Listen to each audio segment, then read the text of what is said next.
Document à caractère promotionnel. La Réserve fédérale américaine publie chaque trimestre un graphique à points ou dot plot en anglais. Ce graphique représente les anticipations des 19 participants au comité de politique monétaire de la Fed concernant l'évolution de son taux directeur. Chaque point du graphique représente la prévision anonyme d'un des participants. Cet exercice de transparence a été initié en 2012 par la Fed, période où l'économie américaine était encore en convalescence et où les taux d'intérêt étaient aux alentours de 0. Vous trouverez à l'écran l'exemple du graphique publié par la Fed à l'issue de la réunion de mars 2024.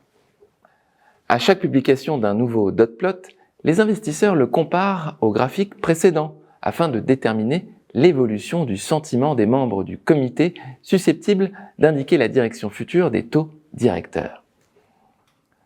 Regardons plus attentivement ce graphique. Il nous informe, sans surprise, que le scénario médian pointe vers une baisse des taux en 2024.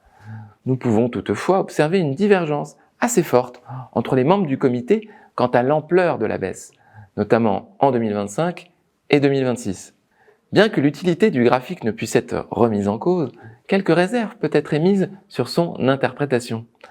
Tout d'abord, tous les participants au comité de politique monétaire ne disposent pas d'un droit de vote et le graphique ne permet pas de faire la distinction entre les participants disposant de ce droit et les autres. Ensuite, ces prévisions donnent une idée de la trajectoire des taux directeurs seulement si le scénario économique se déroule comme anticipé. Il ne s'agit en rien d'un engagement de la Fed sur sa politique future. Souvenez-vous, en décembre 2021, le scénario médian de la Fed visait un taux directeur dans une fourchette de 0,75 à 1% pour la fin 2022. Mais en décembre 2022, le taux sera finalement de 4,25, 4,50. Les anticipations des membres du comité sont ainsi très dépendantes de l'environnement économique qui peut évoluer rapidement. Il existe des produits de bourse comme les turbos ou les leveraged short sur les obligations d'État émises par les États-Unis, les Treasury Notes, à échéance 10 ans ou 20 ans. Ces produits de bourse permettent de profiter d'un scénario de hausse des taux d'emprunt et donc de la baisse de ces obligations d'État via des puts ou bien de la baisse des taux via la hausse des prix des obligations d'État avec des calls. Les taux, comme vous le savez, évoluant à l'inverse du prix des obligations.